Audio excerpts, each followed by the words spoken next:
Imagine standing alone on a frozen plain thousands of years before cities, before roads, before written history.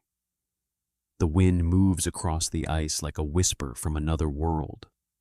Somewhere beyond the pale morning fog, a herd of mammoths is crossing the valley, their dark shapes rising like moving hills beneath the cold sky. But you are not only watching them, something else is watching you. A low shape moves between the grasses. A distant howl travels over the snow. Far away, a giant bear leaves prints so wide they fill with blowing frost before your eyes. This is the Ice Age, a world where beauty and danger lived side by side, and where human beings were not yet masters of the land, but small, fragile travelers inside a kingdom of giants. Welcome, my friend, wherever you are listening from tonight, and whatever time it is in your corner of the world. Let yourself settle in. In this journey, we will walk slowly through the frozen world of the most dangerous animals of the Ice Age, not as monsters from fantasy, but as real creatures that once breathed, hunted, wandered, and vanished beneath the changing sky. Before we encounter the fangs in the snow, before we hear the howls echoing through the night, and before we see the giant shadows of beasts that have vanished from the earth, let us begin with the world that created them. For the Ice Age was not merely a time of cold. It was a vast, harsh, and majestic stage where every gust of wind, every layer of ice, and every migrating herd helped shape the lives of all creatures existing on the planet. Imagine opening your eyes on a morning from a very distant past, when there were no cities, no skylines of houses, no lights, no sound of machines, and not even a map to tell you where you were. Before you lies a land so wide it seems almost endless. The sun has just risen low and pale on the edge of the sky, spreading a layer of silver light across the frozen ground. The air is so cold that every breath becomes a thin veil of smoke slowly dissolving in front of your face. Beneath your feet, the ground is not entirely smooth ice, as many people imagine when they think of the Ice Age. There are regions buried beneath thick sheets of ice, and there are immense glaciers lying still like white walls. But there are also cold grasslands stretching for thousands of kilometers, where low grasses dwarf shrubs, mosses lichens, and hardy plants cling to the earth. That world is not empty. It breathes, it moves, and it is full of footprints. In the distance, on a low slope of land, a herd of mammoths is slowly passing by. They do not hurry. Their great bodies are covered in long hair. Their curved tusks reach forward, and their heavy heads lower as they search for food beneath the thin layer of snow. As the herd moves, the earth seems to tremble softly beneath each step. In the dim light of early morning, they do not look like ordinary animals, but like living hills drifting silently across the cold plain. But if you stand there too long, you will quickly understand that the beauty of this world always comes with a quiet warning. Here, distance matters. An animal that appears gentle from afar can become dangerous if you step too close to its herd. A motionless shadow among the grasses may be only a rock, but it may also be an ambusher waiting for the right moment. A fresh footprint pressed into the snow may lead you to food, or it may bring you close to a creature that humans are better off never meeting. The Ice Age we are entering belongs to the Pleistocene, a very long chapter in the history of the Earth. Throughout that time, the climate did not stand still. Ice advanced, then withdrew. Lands that had once been warmer became colder. Sea levels fell as water was locked inside enormous masses of ice. Some stretches of land emerged between places that are now seas, opening pathways for animals and humans to move from one continent to another. One of the most important lands in that world was Beringia, the region connecting Siberia and Alaska, when sea levels were lower than they are today. Imagine a vast land bridge, not a narrow passage, but an immense ecological realm. There were cold winds, grasslands, herds of grazing animals, predators, and ancient human groups slowly crossing a world they could never fully control. Beringia was like an ancient doorway where life passed between two continents through seasons of ice. But to survive there, no species could afford to be fragile. The cold was not just an unpleasant sensation. It was a persistent silent pressure present in every moment. It made food harder to find. It turned a small wound into a serious danger. It made a night without fire into a terrible trial. And it forced every living creature to adapt or gradually vanish from that vast land. That is why the great animals of the Ice Age often carried an appearance that was both massive and practical. Large bodies helped them retain heat in a cold environment. Thick fur layers of fat beneath the skin, strong legs, powerful necks, large horns, long tusks, and teeth adapted to tough grasses and poor vegetation were not there for decoration. They were the result of a harsh world where every feature on a body could decide whether that creature would survive the winter or be left behind. For ancient humans, this world was at once a home, a maze, and a trial. They were not weak. They knew how to use fire. They knew how to make tools from stone-bone wood and animal sinew. They knew how to observe the sky footprints, wind direction sounds, and sense in the air. They had memory, language, community, and the ability to pass experience down to later generations. But no matter how intelligent they were still small bodies in a land filled with creatures, larger, faster, stronger, or far more familiar with the darkness than they were. A group of ancient people crossing the frozen grasslands could not walk as we walk through a park. Every step required observation. They had to notice whether the snow had recently been compressed, whether a dwarf branch had just been snapped, whether the ground bore hoof marks, claw marks, or the dragged trace of a carcass. They had to distinguish the sound of wind slipping through stone from the movement of an animal coming closer. They had to understand that silence could sometimes be more dangerous than noise, because when birds, small animals, and even the wind seemed to stop, something might be standing very near. You can imagine a late afternoon in that world. The light begins to withdraw from the valley. The group has been walking for many hours, their legs tired, their hands cold, their stomachs empty. They see the large tracks of a herd of grazing animals leading toward a partially frozen river. Those tracks mean life, and where there is life, there is a chance to find food. But that same place may also draw others, creatures that are also hungry, also following the very same trail. In the Ice Age, a carcass was never just a carcass. It was the center of a silent struggle. The smell of blood or meat could travel very far through the cold air. It could attract ancient wolves, big cats, bears, cave hyenas, scavenging birds, and humans as well. To us today, a carcass may seem like a frightening sight, but to those who lived in that world, it could also mean the difference between a night with food and a night of hunger and cold. And so they had to move closer while still knowing that they were not the only ones paying attention to it. That was the nature of Pleistocene life. Everything was connected by hunger, weather, migration, and opportunity. A herd of mammoths exposed grass beneath the snow. Smaller animals followed their tracks. Predators followed the young, the old, or the wounded. Humans followed footprints, rivers, shelters, and the lands where food might be found. No creature lived in isolation. The whole world was a slowly moving web, and if one part changed, all the other parts were pulled along with it. But what made the Ice Age extraordinary was not only its danger, it was also the deep, quiet beauty of a planet unlike the familiar world of today. Look toward the horizon. Herds of reindeer move in long lines across the snow.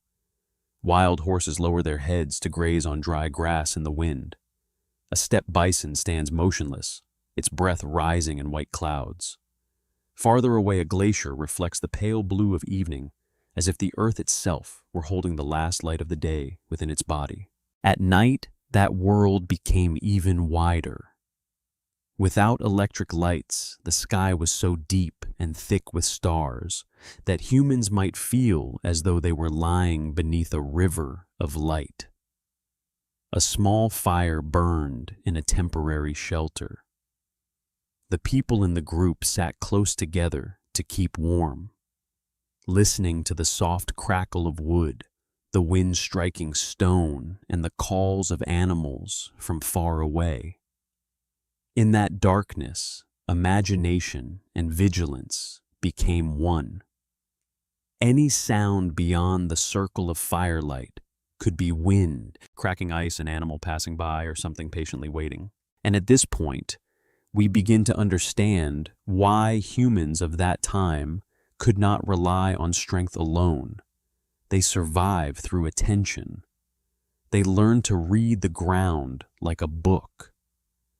A footprint pressed deeper on one side might reveal that an animal was injured. A flock of birds suddenly taking flight could warn of the movement of a large beast. A strong scent in the wind could mean that a carcass animal droppings or the den of some creature lay ahead. Such knowledge was not written on paper, but held in memory in stories told around the fire, in hands pointing toward tracks in frozen mud. The Ice Age, then, was not a time when humans only knew how to flee. It was a time when humans learned to look at the world carefully. They learned that a herd of grazing animals could be both a source of life and a source of danger. They learned that where there was water, predators often came as well. They learned that traveling alone was risky, but moving in a group also required silence, coordination, and discipline. They learned that sometimes wisdom was not in moving forward, but in stepping back before it was too late. On this journey, we will call many creatures beasts, but not because they were evil or born to threaten humans. They were beasts in the way nature can become so vast that it overwhelms us. A mammoth protecting its calf was not an enemy. A bear approaching a carcass was not a villain. A pack of wolves following the scent of blood was not a nightmare created for human beings. They were simply living according to the laws of their world. A world where every creature had to find a way through cold, hunger, and uncertainty. If we look at them calmly, these animals become even more fascinating. They do not need to be exaggerated in order to become frightening.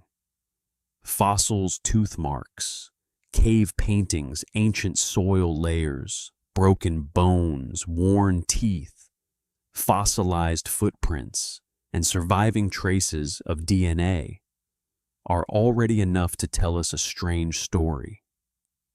It is the story of a planet once filled with giant bodies, long migrations, prolonged winters, and encounters that ancient humans surely never forgot. Imagine yourself walking with a small group through a valley as dusk approaches. The wind blows down from the north, cold and dry. The person in front raises a hand, signaling everyone to stop. No one speaks. Before them on the thin snow, there are fresh tracks. Some are round and deep, belonging to large grazing animals. Others are smaller, stretched in a long line, as if an entire pack has just passed through. Farther ahead, there is a scratch mark on the trunk of a low tree, and a patch of snow torn open where something has lingered for a long time. No one in the group knows for certain what lies ahead, but they understand enough not to continue carelessly. This is the difference between humans today and humans in that world. We often look at nature as scenery. They saw nature as a living text, always changing, always sending signals, always demanding to be listened to. And in the world of giants, only those who knew how to listen had a chance of going one more day farther. When night falls, the frozen plain does not disappear. It only changes shape. Large bodies become moving shadows. Small sounds carry farther through the cold air. A crack beneath the ice can make the whole group hold its breath. A howl on the horizon can make everyone draw closer to the fire. And beyond that warm light, the ancient world continues to move, unaware that tens of thousands of years later, we would sit here and speak of it like a distant dream. That is where our story truly begins, not with an attack, not with a hunt, but with the feeling of being small while standing inside a world too large. Humans in the Ice Age did not step into nature as masters. They entered it as apprentices, carrying fire-sharp stones, memory, fear, and hope.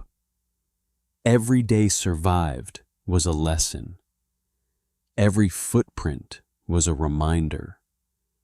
Every returning dawn was a gift. And once we have understood how vast, cold, and alive that world truly was, we are ready to step deeper into the mist of the Ice Age. For at the edge of those frozen grasslands beyond the wind and the breath of the mammoth herd, there are other creatures waiting silently in the low grass. They do not need to appear at once. They only need to leave a small trace in the snow, an unusual silence in the air, and the feeling that in this world, humans were never truly alone. Imagine a late afternoon on the cold grasslands. The sunlight is beginning to tilt no longer warm and golden, but turning into a pale silver across the thin layer of snow.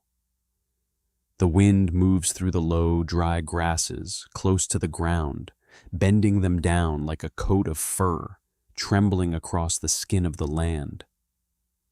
Far away, a herd of grazing animals is moving slowly toward a stream that has not yet completely frozen. Among them are strong adults, but also the young, the old, and one wounded animal walking a little more slowly than the rest. For ancient humans, that sight might have meant opportunity. A weak animal in the herd meant food, hide bone, sinew fat, everything precious enough to help them survive the cold days ahead. But humans were not the only ones able to read weakness.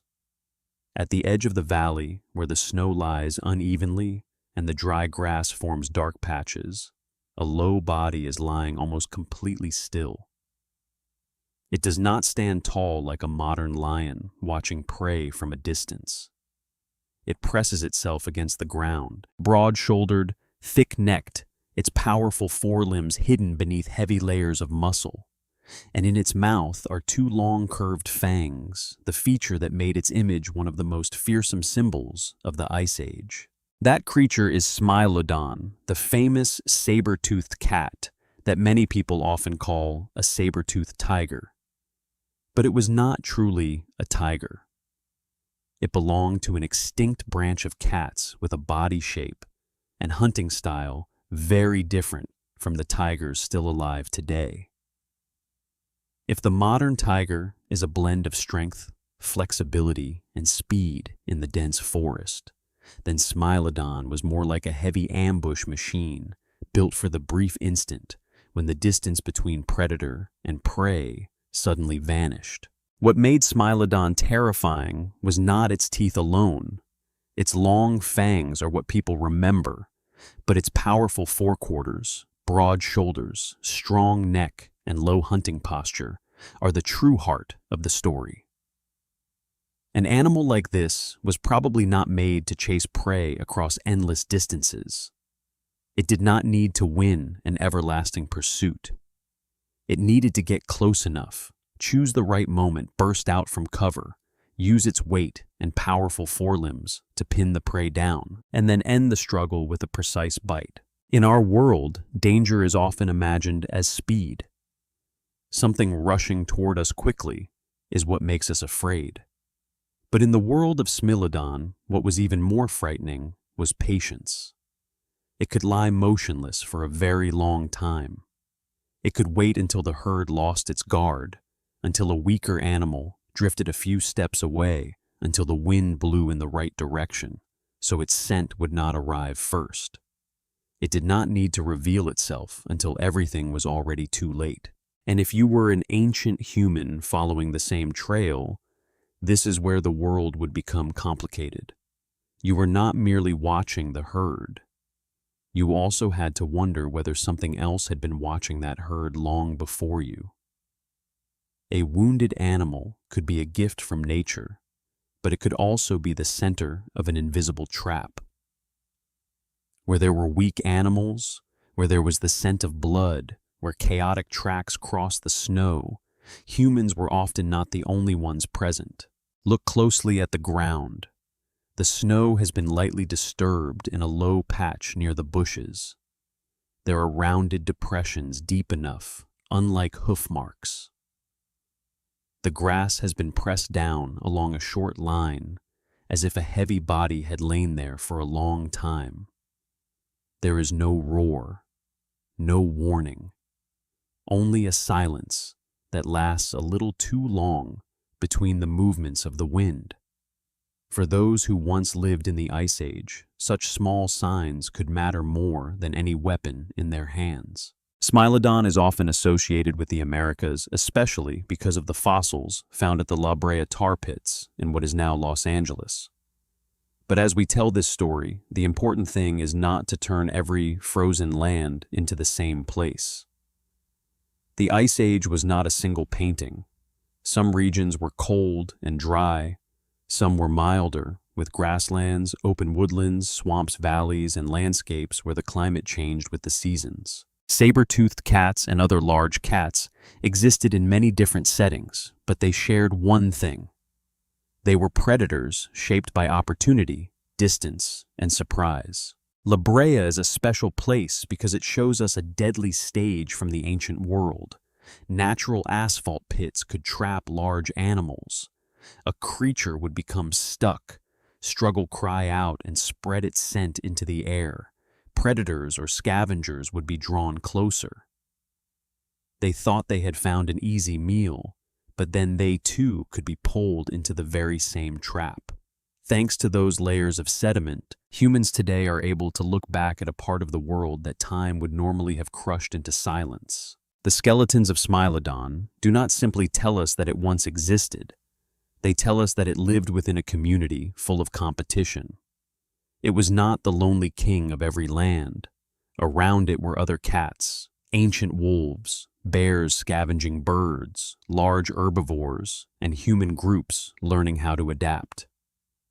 That makes the story feel more real. Smilodon was not a monster stepping out of the darkness only to threaten human beings. It was a real creature with a real body, real limits, real injuries, and the need to survive in a world just as harsh to it as to any other species. Perhaps that is what makes it even more frightening. An imaginary monster can do anything, but a real creature is bound by the demands of survival. It has to eat. It has to avoid wounds that are too severe. It has to choose prey worth the risk. It has to understand the terrain, by instinct know when to strike, and know when to let an opportunity pass. And if a group of humans accidentally step too close, especially while contesting a carcass or interrupting a hunt, that encounter could become extremely dangerous. On the other side of the frozen world, across the cold grasslands of Europe and Asia, another great feline shadow also passed through the imagination of ancient humans, the cave lion, or Panthera spelaea. The name cave lion can make us imagine that it lived its entire life in the darkness of caves. But in truth, caves were often where its traces were preserved, not necessarily the whole of its world. These animals belonged to broad grasslands, open forests, cold valleys, and places where herds of large animals move through the landscape. Imagine another scene. No longer the low grass of the Americas, but a cold land near the edge of ancient Europe. Snow lies in thin patches across the ground. A stone cave opens on the side of a hill, dark and deep, like a silent mouth looking down over the valley. On its walls, many thousands of years later, humans would leave images of the animals they had seen, feared, pursued, or revered. Among them were the shapes of great cats, long-bodied, strong-headed, moving low and steady. The cave lion did not have the strange, elongated fangs of Smilodon, but that did not make it any less fearsome. It was a large, muscular cat, possibly larger than the modern African lion. If Smilodon was the image of a heavy ambush, then the cave lion suggested a broader kind of predator, one that moved across open lands, watched the herds, chose its moment, and may have coordinated or used different strategies depending on the situation.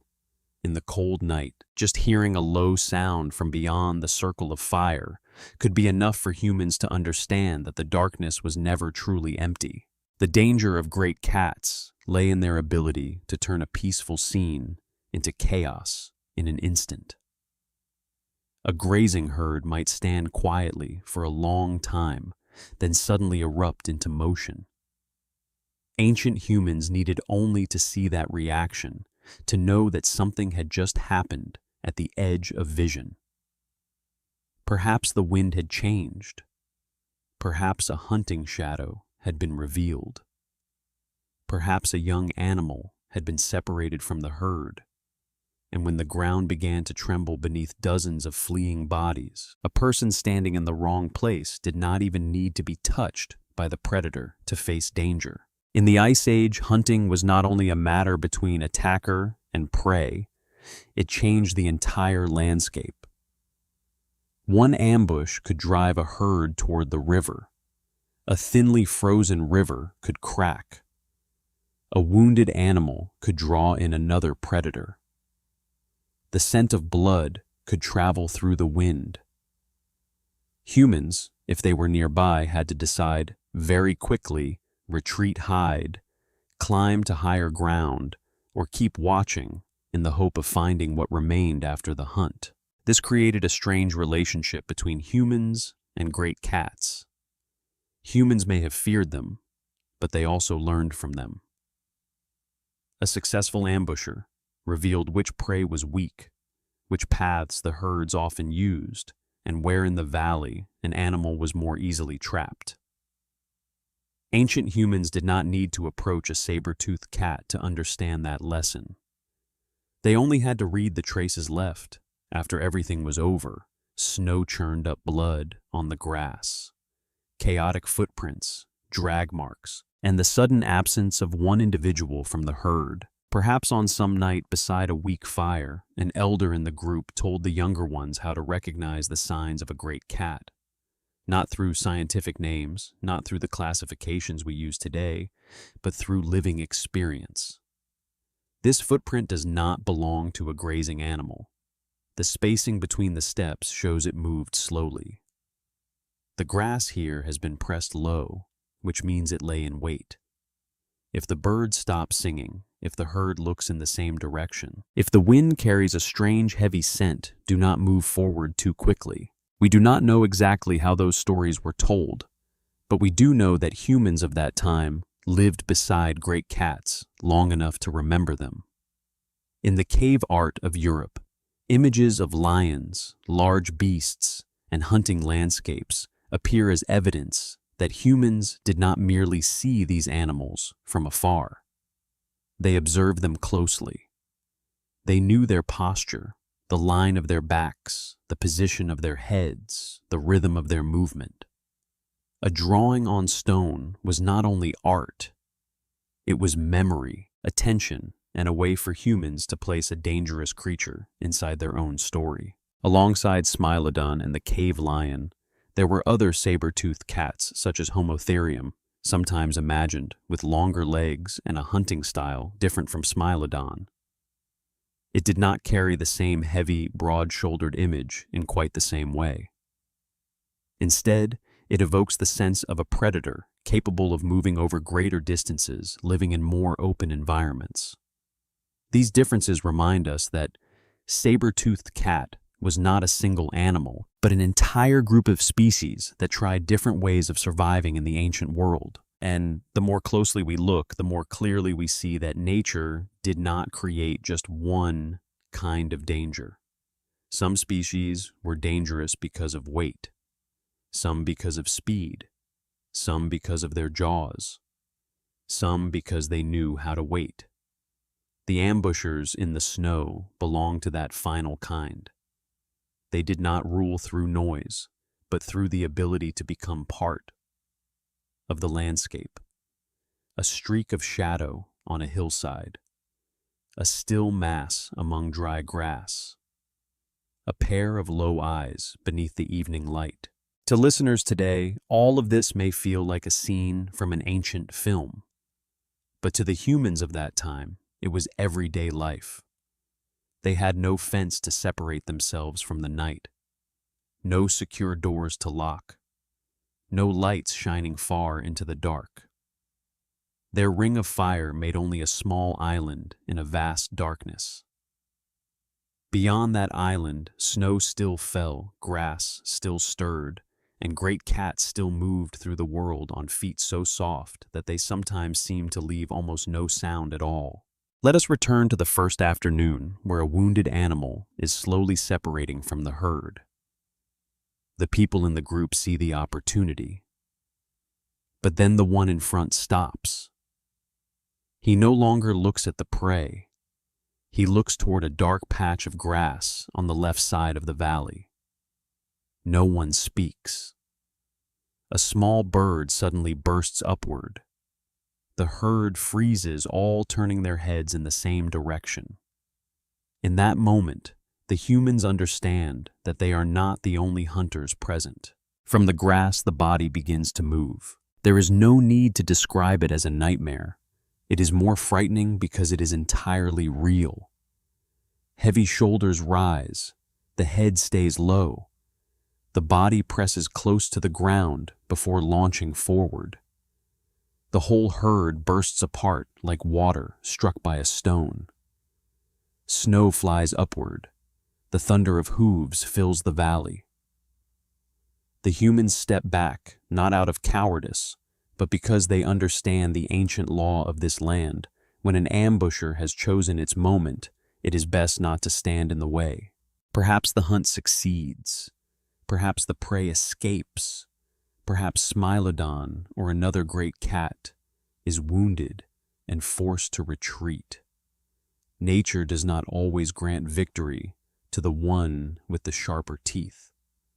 But whatever the outcome, the traces of that moment remain on the ground for a long while.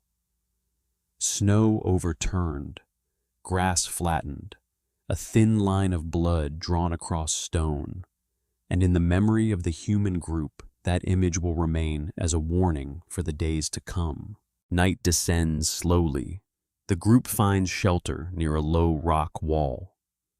Fire is kindled with cold hands and familiar caution.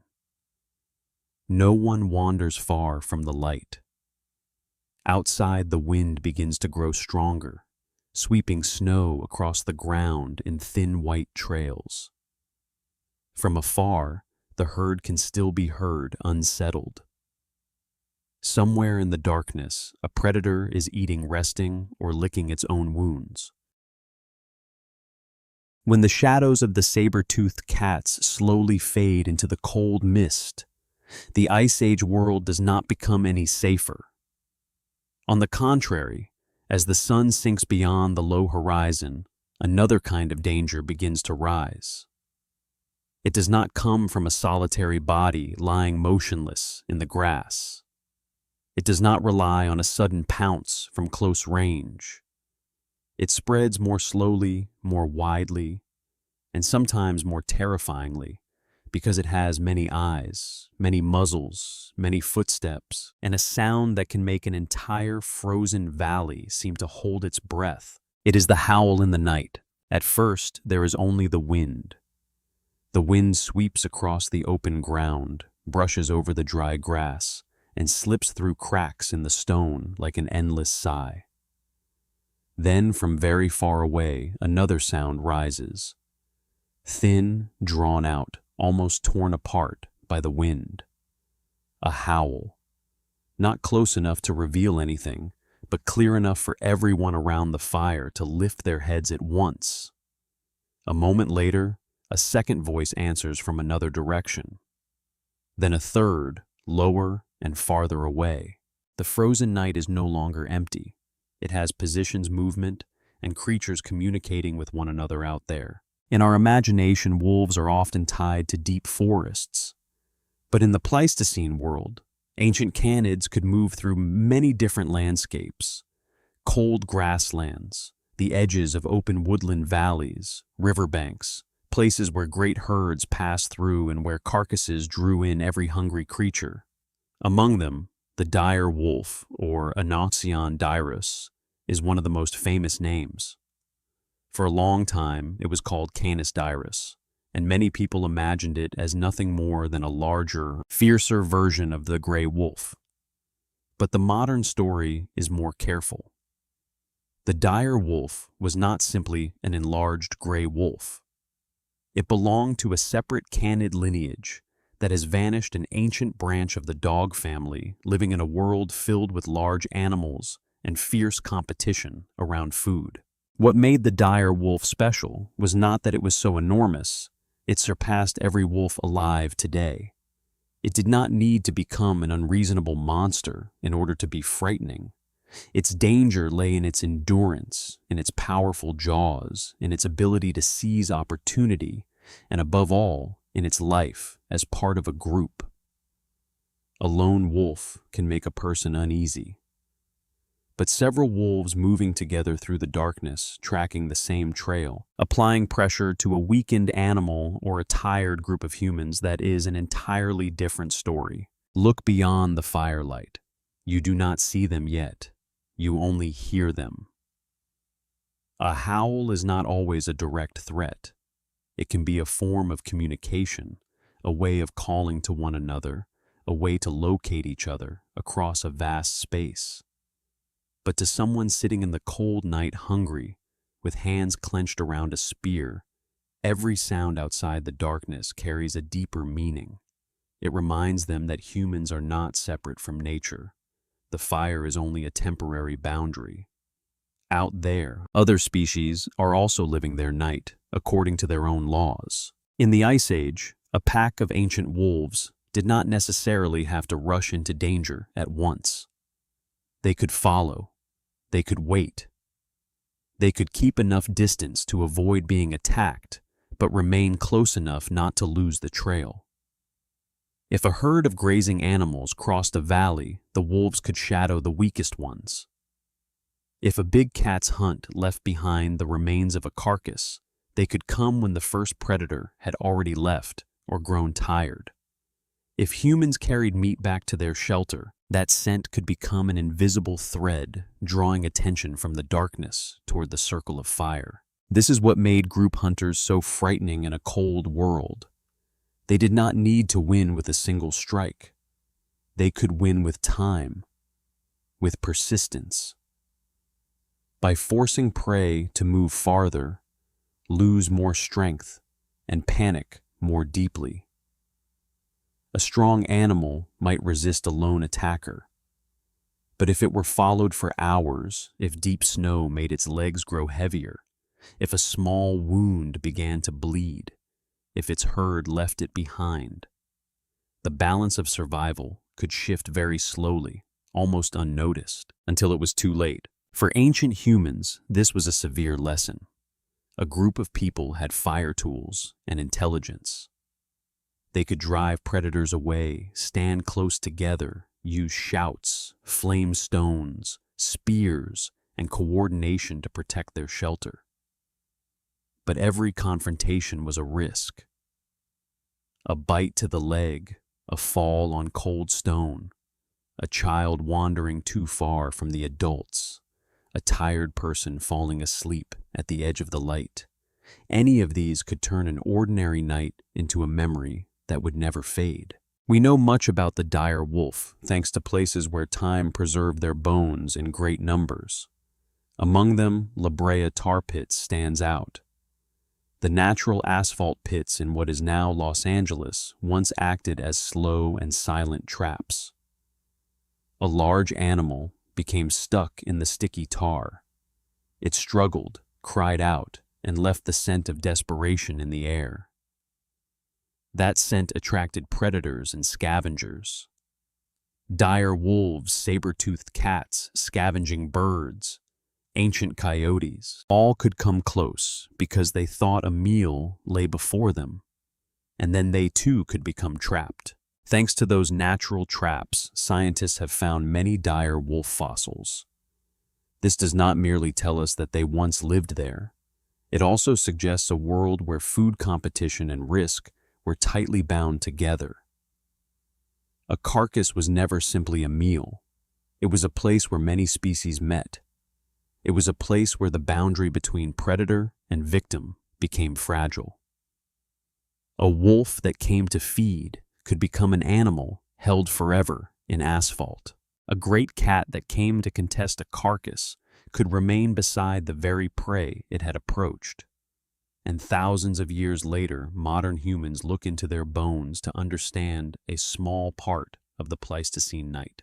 But beyond those special tar pits, let us return to the wider landscape.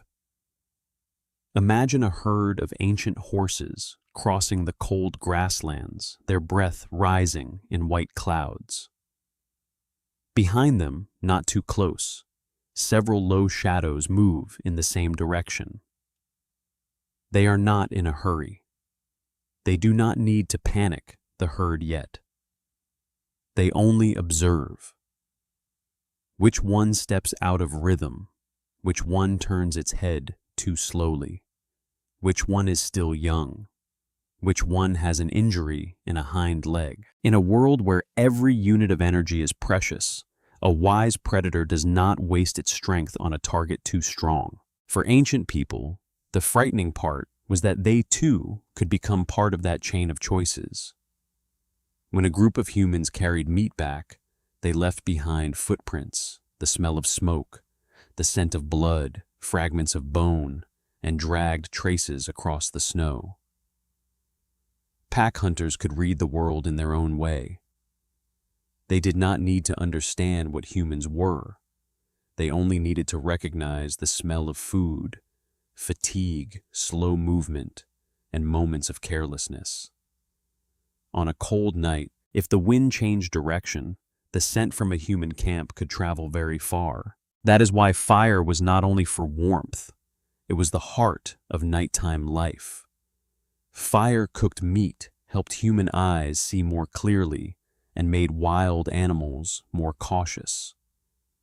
But fire also had limits. It could not erase the darkness.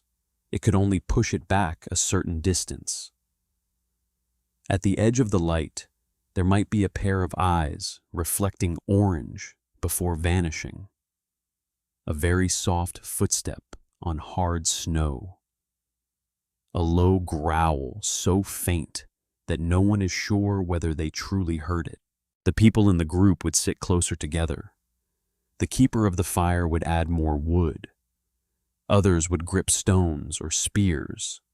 No one needed to say much because everyone understood what might be standing outside. When we hear a howl in the night, we may feel afraid.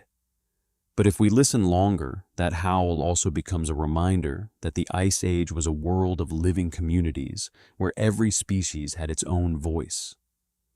The call of a mammoth to its calf, the frightened neighing of horses, the cries of scavenging birds around a fallen body, the low voices of humans beside the fire, and the long howl of ancient wolves across the valley, connecting the individuals of the pack to one another in the vast darkness. Perhaps ancient people also learned to distinguish those sounds. A distant howl might not yet be worrying. A low growl just outside the shelter would make the heart beat faster. The sound of a frightened herd running through the night could warn that a hunt was taking place nearby. Sudden silence could sometimes be more important than any sound. In that life, the human ear was a tool of survival. They did not listen for entertainment, but to know whether they were still safe. Imagine one particular night. The group has just endured a long day. They did not bring down a large animal, but they found part of a carcass left behind by another hunter. They brought back some meat, not much, but enough to make the night less hungry. The smell of roasted meat spreads through the cold air. Outside, light snow falls, each small flake drifting through the firelight before disappearing. A child has already fallen asleep, head resting on an animal hide. The adults remain awake. They know this scent does not attract humans alone. Then the howl comes closer. No one panics. Panic wastes strength and ruins judgment. One person rises and slowly adds wood to the fire. Another pulls the meat deeper inside the circle of people. Two others stand with spears facing the direction from which the wind is blowing. In their eyes, there is no confidence of rulers, only the focus of living beings who understand that they are standing in a world with many other masters. They do not want to fight unless they must. They only want to keep distance, keep the fire alive, and keep one another through the night. Out there, low shadows move along the edge of the light and then draw back. They may be dire wolves. They may be another kind of canid. In the story told later, the name matters less than the feeling. Many eyes, many footsteps. A patience that forces humans to become patient as well. The night feels longer than usual. Each time the fire weakens, the darkness seems to move a little closer. Each time the flames flare up, the shapes outside vanish back into the snow. In the end, perhaps the pack leaves. Perhaps they find something easier somewhere else. Perhaps they do not want to risk fire and spears. When dawn rises, the group steps out of the shelter and sees footprints circling the place where they spent the night. Not too close, not too far. Those footprints tell a story without words. The pack was there, had considered, had waited, had tested the distance, and then decided to withdraw. For humans, that was a small victory. Not a victory of strength, but of vigilance. In ancient worlds like this, survival was often built from small victories. A night in which no one was wounded. A meal that was not lost. A child kept safely in the arms of adults. A fire that did not go out in the wind. A decision not to step outside after hearing a strange sound. These things were not carved into stone as triumphs, but they were the true foundations of life. The dire wolf and then ancient hunting packs then were not merely frightening images. They were a counterweight to human beings. They forced humans to organize better, keep watch more carefully, share experience more often, and understand that the night did not belong to them alone. Perhaps the presence of group hunting predators helped make humans more cautious, more connected, and more willing to rely on one another in the dark. And when that dawn finally appeared, it did not erase the fear of the night. It only made the world visible again. The footprints around the camp, the compressed streaks in the snow, the small bone fragments dragged away, the signs that the darkness had never been as silent as we imagined. The group packed up the shelter, smothered part of the fire, gathered what remained, and continued walking. They did not speak much about the night before, but everyone remembered. Ahead of them the plain opened once again. The wind blew again.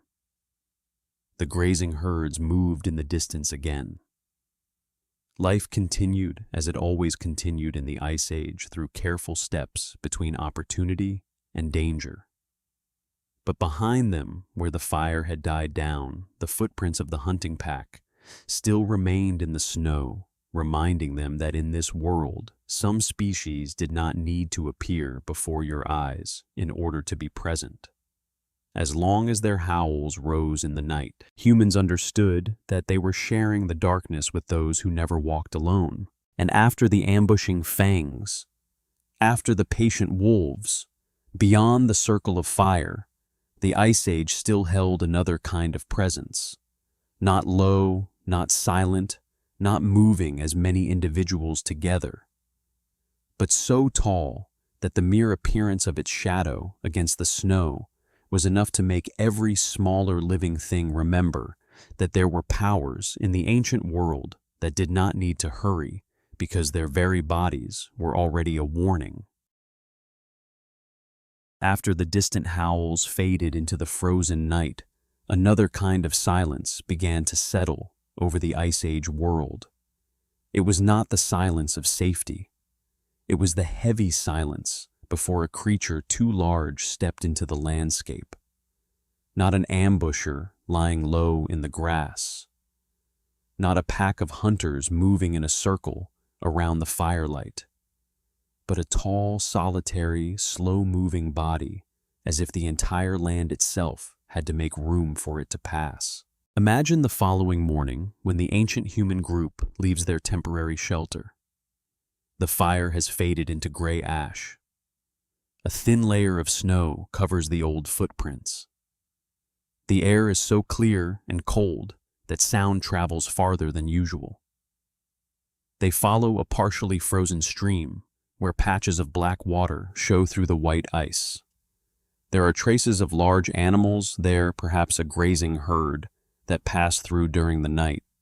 And where there are large animals, where there are carcasses, where there is the scent of meat or broken bone, there are always other creatures following the trail. At first, they see only the footprints. They are not like the tracks of a great cat, not like hoof prints, nor like the smaller chains of prints left by ancient wolves. These tracks are wide, deep, and heavy pressed into the soft ground near the water's edge like dark bowls.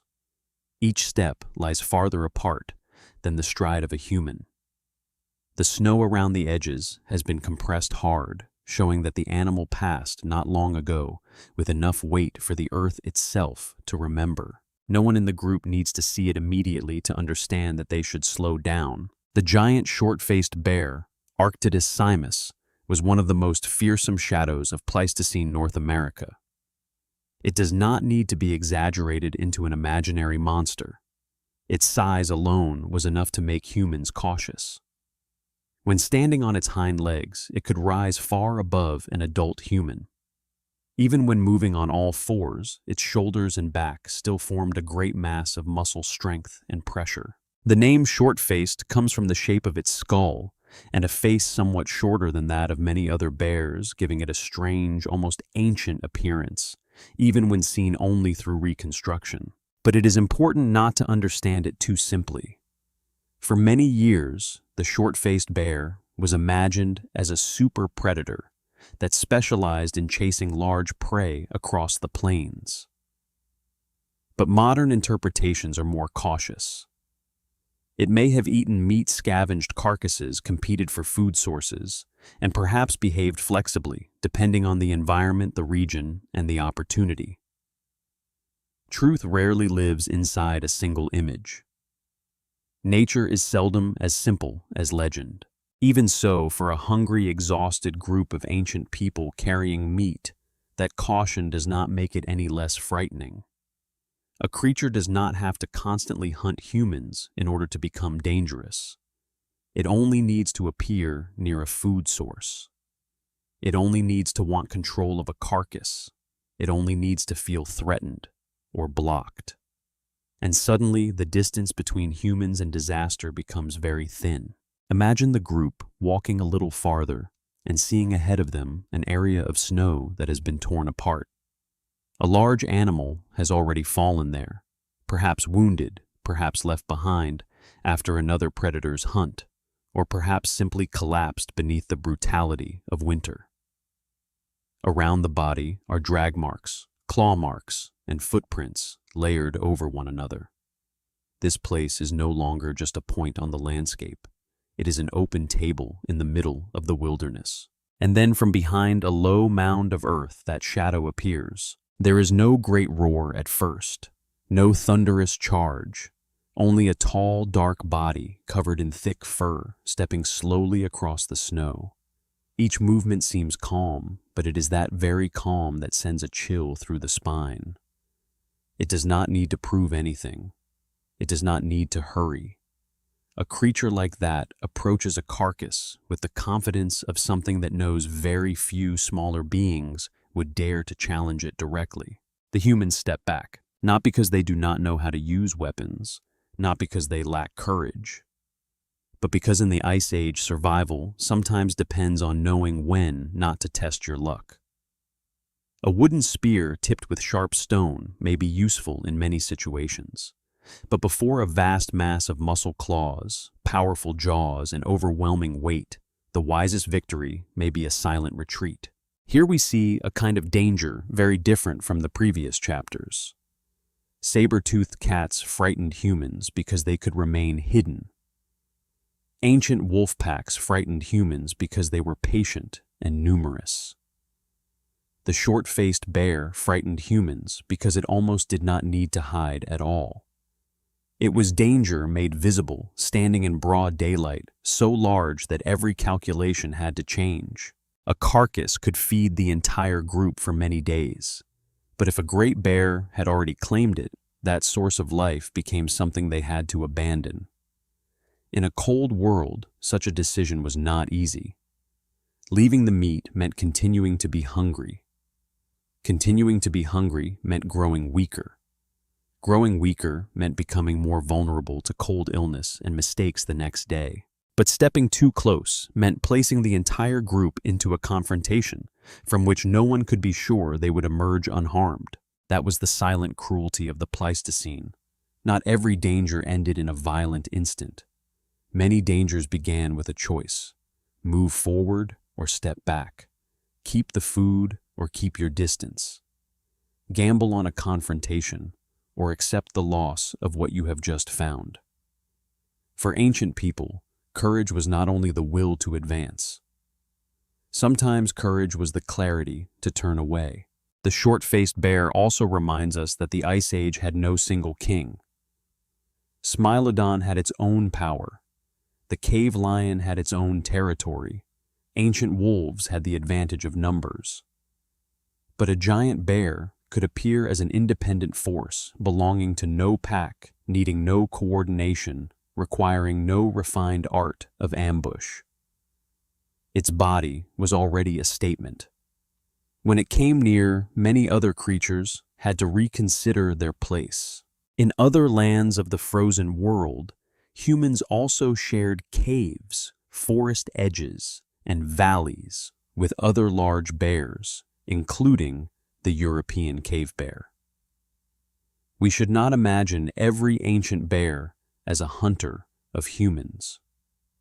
Much evidence suggests that the cave bear had a complex life and diet far more complicated than the image of a monster in the dark.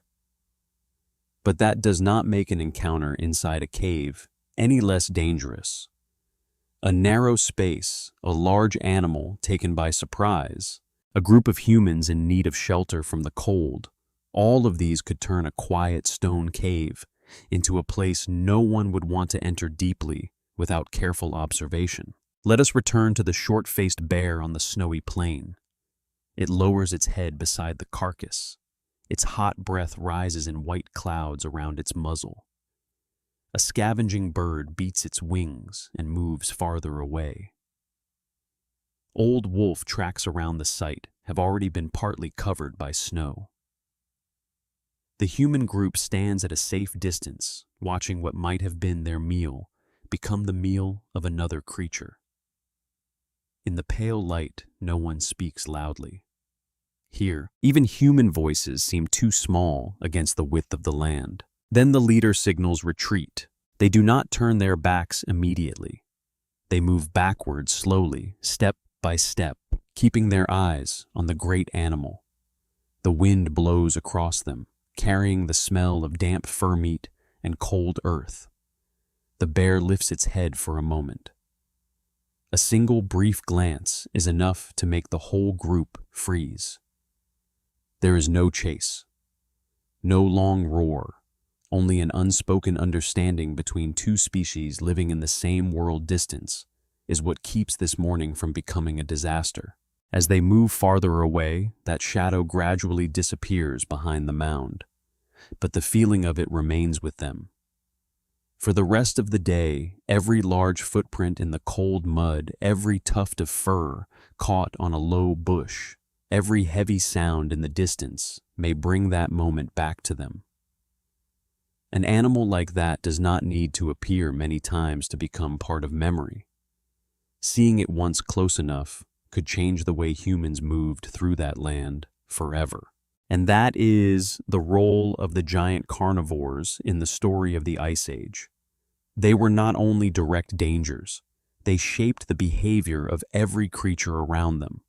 They made humans choose different paths, build camp elsewhere, tend the fire longer, become more careful when searching for carcasses, and tell one another about footprints too large to ignore. In a world without writing, the memory of a giant bear could live for a very long time in stories told around the fire. That night, when the group finds a new place to shelter, they light the fire earlier than usual.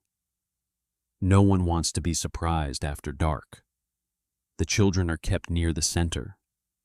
The remaining meat is hung high or placed deep inside the circle of people. The adults sit facing outward, watching the darkness grow thicker. Perhaps the bear is already very far away. Perhaps it no longer cares about them at all. But in the Ice Age, memory is also a tool of survival. What they saw in daylight will continue to protect them at night if they are wise enough to remember. Outside, the wind rises again. Snow sweeps across the ground like white smoke.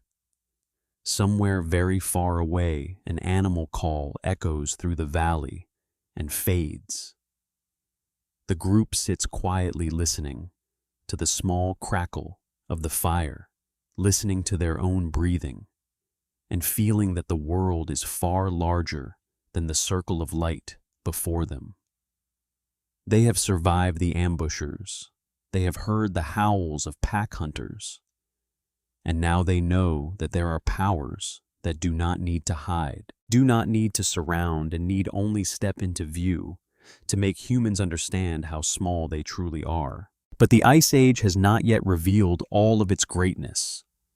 For if the carnivores frightened humans with teeth, claws, and darkness, then in the next chapter we will meet another kind of strength.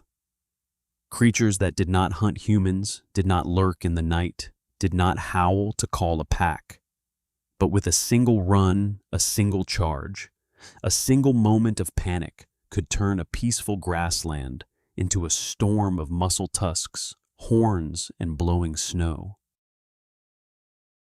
Imagine a gray morning on the Mammoth steppe, the vast cold grassland that once stretched across many parts of the northern hemisphere. The wind blows low across the ground, sweeping thin snow into white trails like smoke. Beneath that snow are dry grasses, mosses, dwarf shrubs, and hardy stems that have learned how to survive the cold season. This is not an empty desert of ice. It is a harsh, sparse grassland, but one full of life. And in that place, the giant herbivores walk as if the earth itself had been born to carry them. From afar, the mammoth herd first appears as dark masses moving slowly beneath a pale sky. The closer they come, the clearer their shapes become: high backs, heavy heads, long hair hanging down in dark layers, and two curved tusks reaching forward like crescent moons made of bone. The adults walk along the edges. The smaller ones are kept in the center. The herd is not in a hurry, but each footstep leaves a deep mark in the snow, as though they are writing an ancient script across the earth.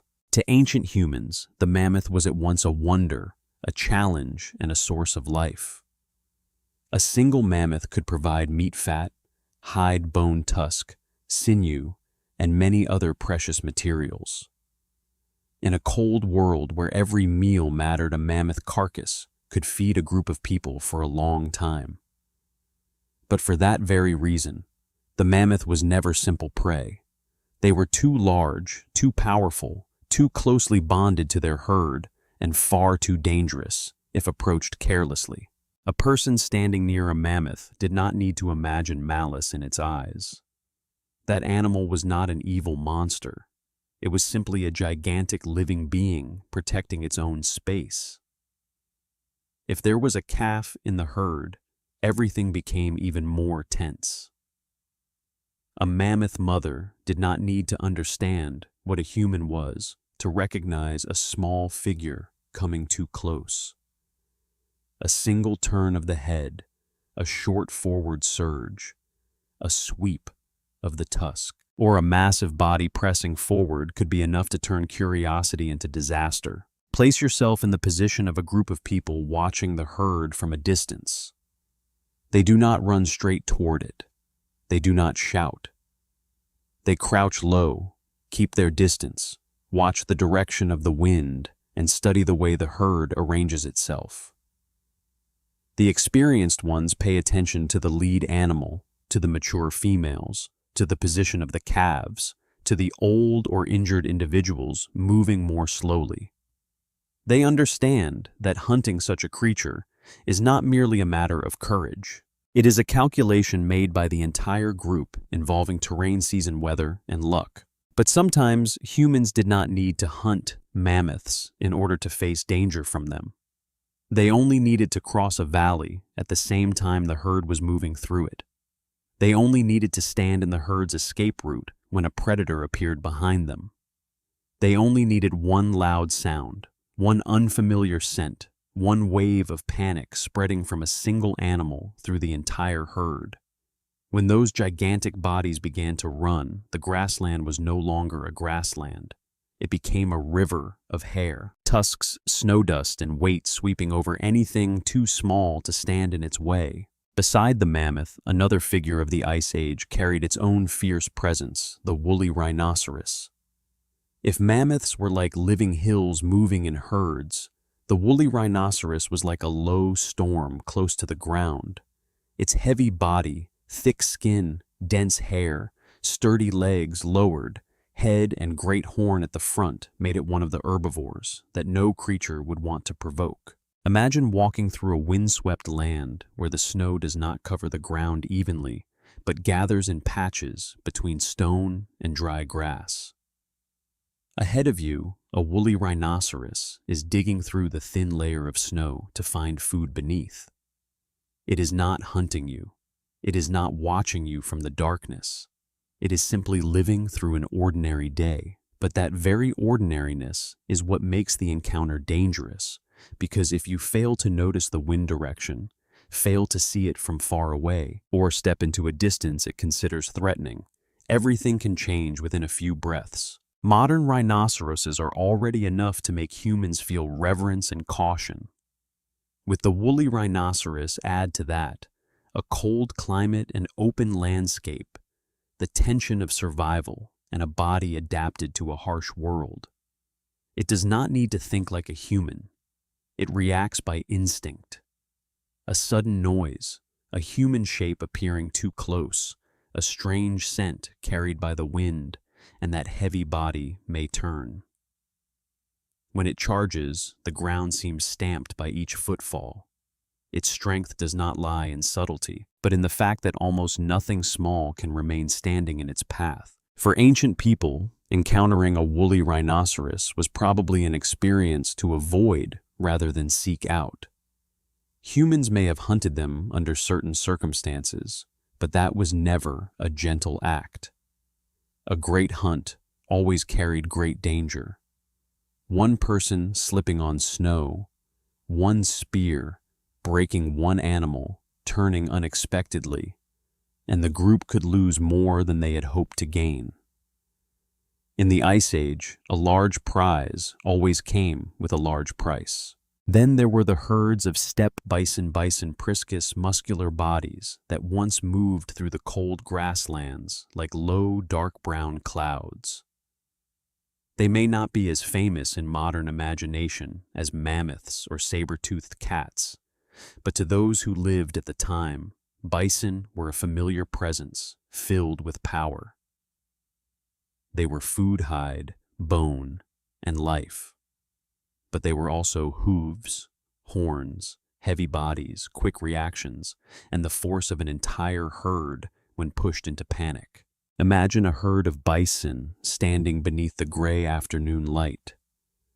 Their breath rises in white streams. Mature males lower their heads, their shoulders raised, their thick fur trembling slightly in the wind. The younger ones move close together. From a distance, they seem peaceful. But the peace of a large herd is always fragile.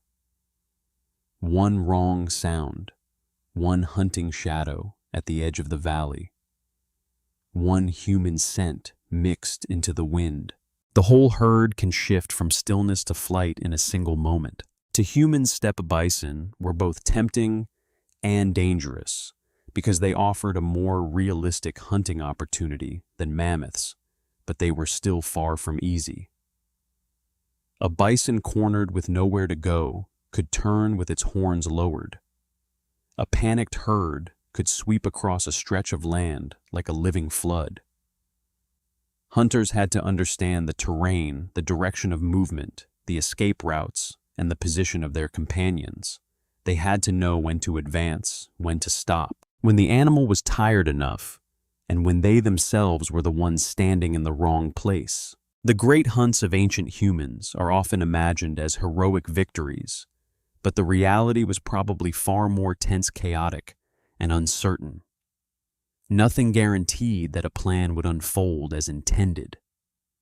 The wind could change direction. Snow could cover a pit. An animal that seemed weak could suddenly surge with strength. A person could fall. A spear point might not strike deeply enough. And in a cold world, one serious injury could bring many difficult days for the entire group. Therefore, when speaking of the giant herbivores of the Ice Age, we should not see them as passive victims in a hunting story. They were active forces in the landscape. They chose migration routes. They opened paths through the snow. They affected vegetation by grazing, trampling, digging, and moving. They created tracks that other species followed. Their carcasses fed predators scavenging birds and humans. Their lives formed a great axis around which many other creatures revolved. A herd of mammoths passing through could expose the grass beneath the snow, helping smaller species reach food. A moving herd of bison could form trails across the grassland. A woolly rhinoceros digging snow with its horn and muzzle could change a small patch of ground.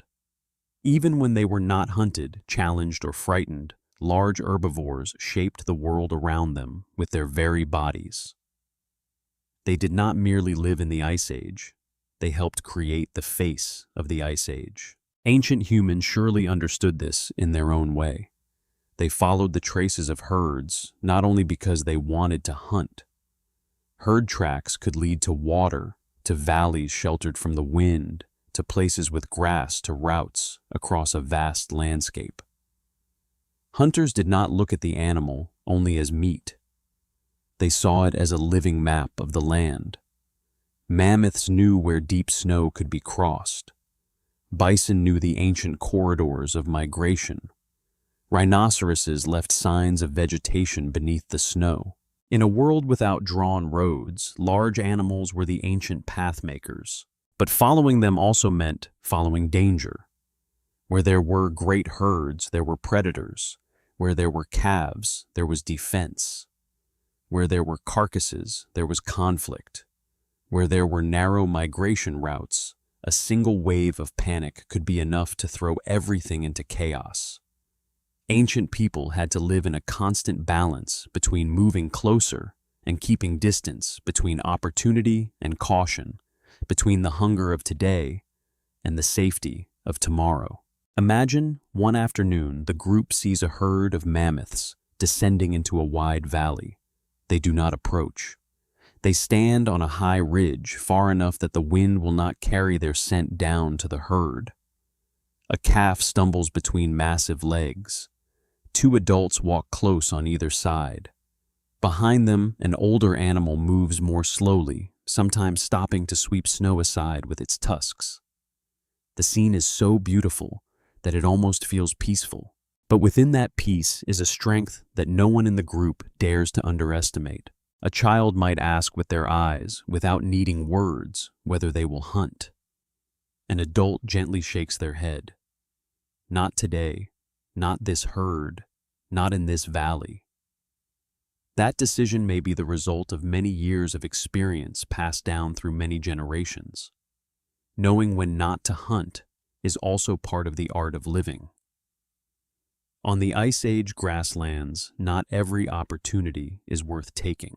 Elsewhere, a few days later, they may encounter an injured bison separated from its herd. Then the story changes. The group watches longer. They do not rush in. They exchange small gestures, choose positions, pay attention to the wind, and study the terrain. Such a hunt is not a scene of mindless chaos, but a combination of patience and understanding. Yet even when everything is carefully prepared, fear remains. No one forgets that an injured animal can also become the most dangerous one. That is the deeper point of this chapter. The large herbivores of the Ice Age do not need to be described as nightmares in order to be captivating. They are symbols of a world where life always moved alongside strength. The mammoth was not merely a gigantic animal with tusks. It was the memory of the cold grassland. The woolly rhinoceros was not merely a body with a horn. It was nature's fierce response when cornered. The steppe bison was not merely prey. It was the movement of the herd, the sound of hooves, the snow dust, the heartbeat of the ancient steppe. When night falls after a day of following the tracks of giants, the group sits beside the fire once again. They may not have brought back much meat. Perhaps they have only learned something. But in that world, a lesson is as precious as food. They have seen which herds should be avoided. They have learned which paths mammoths often take. They have seen rhinoceros tracks in the lowlands and know not to make camp too close there. They have understood that bison can change direction very quickly when startled. These things will not be written into books, but they will live in memory, in gestures, in quiet stories told before sleep. Out there beneath the star-filled sky, the giants continue to move. Mammoths cross the valley in the pale moonlight. A woolly rhinoceros stands alone in the wind, its dark body rising against the snow. The bison herd gathers into a great mass, their breath mingling with the night mist. They do not know that one day their bones will rest in museums. Their shapes will be reconstructed on screens, and humans will call them lost creatures. After we have crossed the cold grasslands, where mammoths left deep tracks in the snow, after we have seen the woolly rhinoceros lowering its head into the wind, after we have heard the distant howls of hunting packs, and felt the heavy shadow of the short-faced bear, in that ancient land, a question begins to rise quietly. If that world was once so powerful, if those creatures were once so immense, so well adapted, and so full of life, why did they finally disappear? The answer is not as simple as a story with only one culprit. The Ice Age did not end like a door slamming shut in a single day. It melted away slowly across many generations through winters that became less prolonged summers that grew warmer, grasslands that changed color, herds that altered their routes and species, once accustomed to a cold world beginning to realize that the ground beneath their feet was no longer the same. Imagine that we return to the frozen plain one final time. But this time, something is different. The wind still blows, but it is no longer as sharp as in the ancient seasons. Snow arrives later. Ice melts earlier. The open grasslands that once stretched all the way to the horizon begin to break apart into shrubs, young forests, marshes, and wetter lands. To humans, such change may have happened so slowly that no single lifetime could witness it in full. But for an entire species, across hundreds and thousands of years, each small change slowly became a new world, the mammoth steppe. The cold grassland that once sustained countless large species began to shrink. This was not only a matter of rising temperature, it was the transformation of an entire ecosystem. The plants that mammoths, steppe bison, ancient horses, and woolly rhinoceroses had once depended on no longer spread as widely as before. In some places the ground became wetter, in others forests expanded, elsewhere snow rained melting ice, and the growing season changed the way plants emerged. For creatures that needed vast open spaces, seasonal food, and ancient migration routes, this change was like the map of the world being rewritten. A herd of mammoths might still walk as their ancestors had walked. The lead animal might still remember the old paths. The young might still move inside the protective circle of the adults. But when they reached places that once held good grass, the land might have changed. When they sought a familiar route, the ice might have melted too early, or a new marsh might have formed, or young forest might have blocked the way. The world did not need to vanish at once to become harder to live in. It only needed to become less reliable than before. For the woolly rhinoceros, the story was much the same. A body made for cold, for wind, for open grasslands, for digging through snow to find food, would struggle when climate and vegetation changed. Not because that creature was weak. On the contrary, it had once been highly successful in its own world. But when that world no longer held its old shape, former strengths could slowly become burdens. A thick coat of hair, a heavy body, a way of life suited to cold grasslands could not easily adapt to a warming landscape changing faster than the species could follow. The great carnivores were pulled along as well. Smilodon, the cave lion, the dire wolf, the short-faced bear, and many other predators did not live apart from their prey. They existed because of a world filled with large animals, abundant carcasses, and many opportunities to hunt and compete. When the herds of large herbivores declined, when great species disappeared region by region, the predators also began to lose the foundation beneath them. A predator may be powerful, but that strength means little if its familiar prey becomes scarce, if competition grows sharper, and if each search for food costs more energy than it returns. Picture an old cave lion standing on a hillside at sunset. In earlier times from this place, it might have seen great herds moving through the valley. Now that open space is emptier. The herds are smaller. There are fewer young animals. There are fewer carcasses on the cold plain. It does not understand the concept of extinction. It does not know that it is living through the final pages of an age. It only knows hunger, longer journeys, longer waiting, and fewer chances. Alongside climate and environment, there was another factor that cannot be ignored: human beings.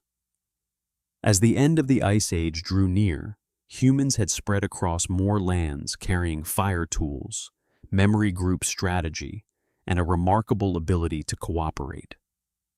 Humans were not the strongest species if standing alone before a mammoth or a great bear. But humans did not live alone. They formed groups, observed, learned, passed down experience, made better weapons, chose their moments, used the terrain, and may have added pressure to animal populations already under strain from the environment. Even so, it would be too simple to say that humans alone made everything disappear. Some species declined in one place but survived longer in another. Some regions lost megafauna, early, others much later. In some places, climate changed dramatically. In others, hunting pressure may have mattered more. In some, both forces overlapped. The history of this disappearance is like an old animal hide stitched together from many pieces, each with its own seam, color, and tear. The most reasonable way to see the crisis at the end of the Ice Age is as a convergence. Climate change narrowed habitats. Changing food weakened great herds. Migration routes were disturbed. Species that reproduced slowly needed wide spaces and required large amounts of food became more vulnerable. At the same time, humans became increasingly present, hunting, competing for food sources, occupying space, and adding pressure to populations that were already no longer stable. For a large species, even a slight decline in the number of young surviving each generation can accumulate for a very long time before it becomes visible. A mammoth herd does not vanish because of one difficult winter. But if many seasons in a row become harsh in new ways, if food becomes scarcer, if the young are weaker, if more adults are hunted, if habitat becomes fragmented, then over time the herd grows smaller. Then small herds no longer meet one another often. Bloodlines narrow. The ability to recover declines. And one day, where the footsteps of hundreds of massive bodies once sounded only wind moves through the grass. Perhaps the saddest scene is not the final moment of a species, because that moment is almost never seen by anyone. The saddest scene is the gradual thinning. A valley that once held many mammoth tracks now holds only a few old ones. A riverbank where bison once came to drink remains quiet for longer. A stone cave that once heard the sounds of great animals outside now hears only the wind. Disappearance is not always loud. Sometimes it is a growing emptiness in the sound of the world. Ancient humans may have recognized this in their own way. The elders remembered a time when the herds had been larger.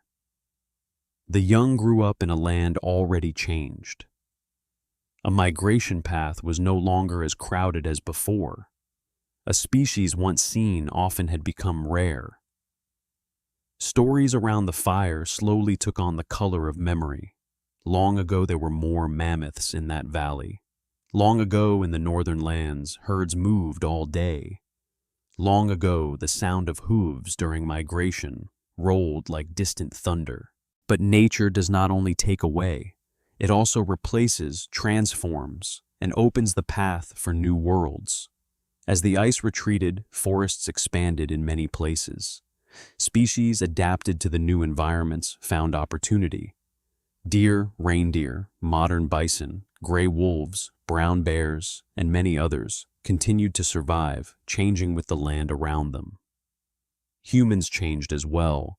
They followed new food sources, learned to exploit smaller animals, riverine resources, and coastal environments, and much later, in some places, began moving toward the roads that would lead to agriculture settlement and the world more familiar to us. Yet a few shadows of the Ice Age lingered longer than we might imagine.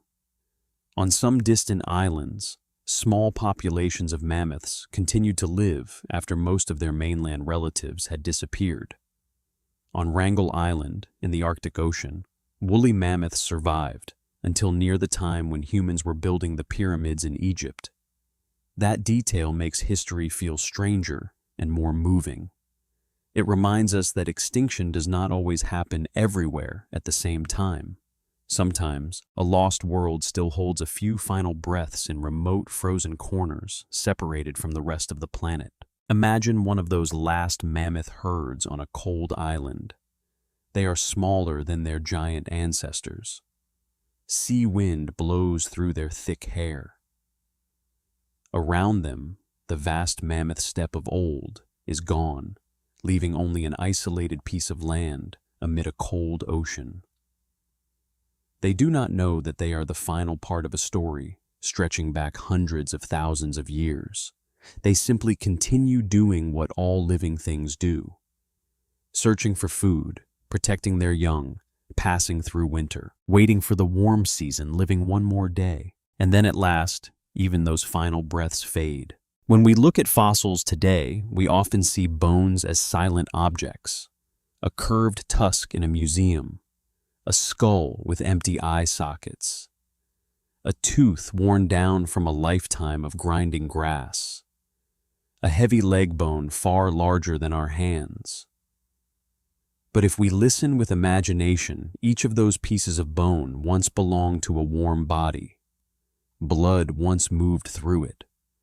Breath once rose from it in the cold air. It once held fear instinct, hunger, care for young, and reactions to wind scent and distant sounds. The beasts of the Ice Age did not disappear because they failed in any simple sense. They disappeared because the world changed its rules. A species can be perfect for one age, but no form of perfection guarantees survival forever when climate plants prey predators and humans all change at once. The strength of the mammoth, the fangs of Smilodon, the patience of the dire wolf, the shadow of the short-faced bear. All of these were once advantages.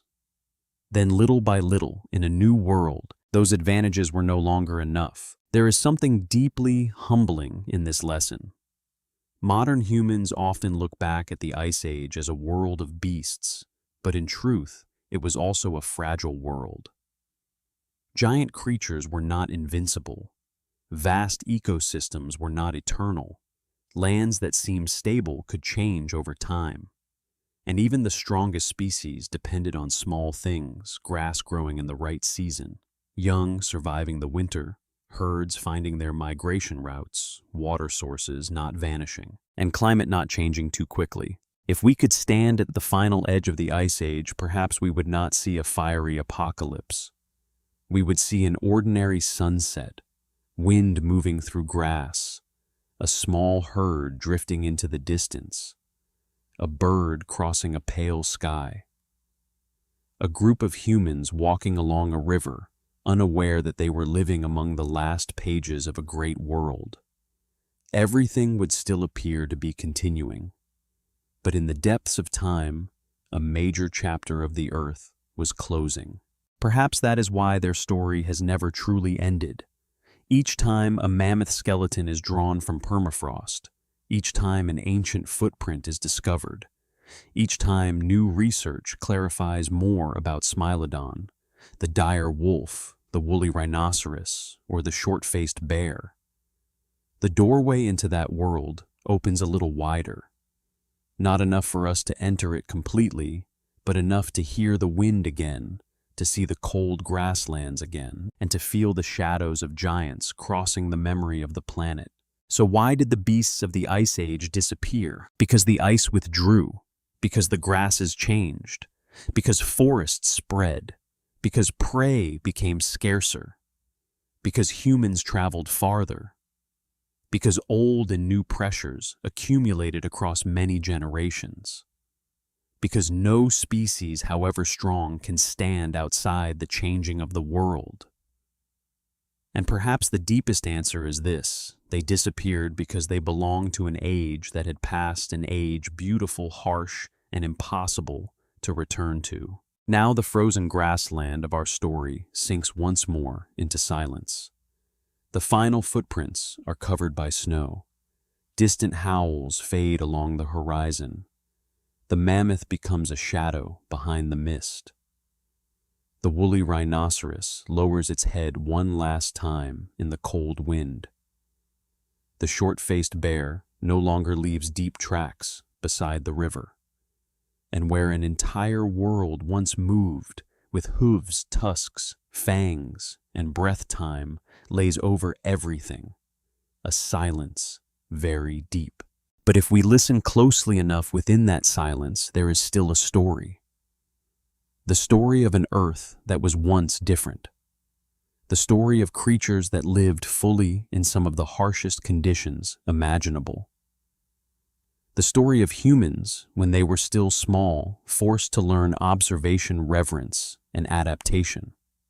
And that story reminds us that natural history is not only a distant past, it is a quiet mirror showing that every world, no matter how magnificent, can change.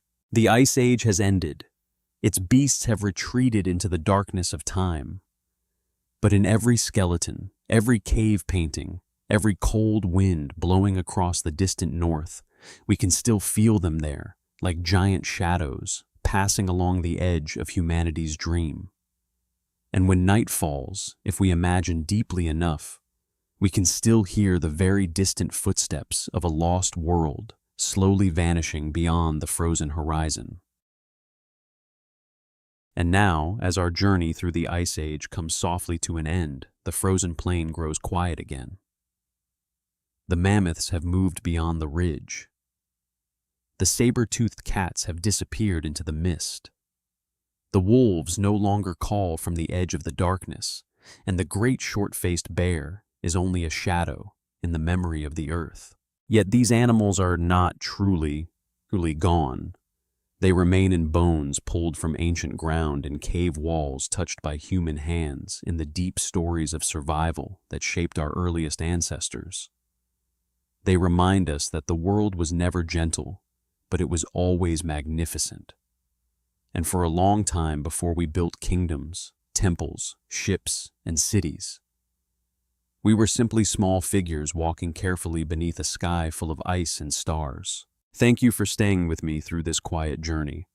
If you enjoyed tonight's story, consider subscribing and following our fan page so you will not miss the next documentary.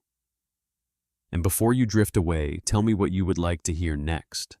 Another lost world, another ancient creature, or another forgotten chapter from the deep history of our planet.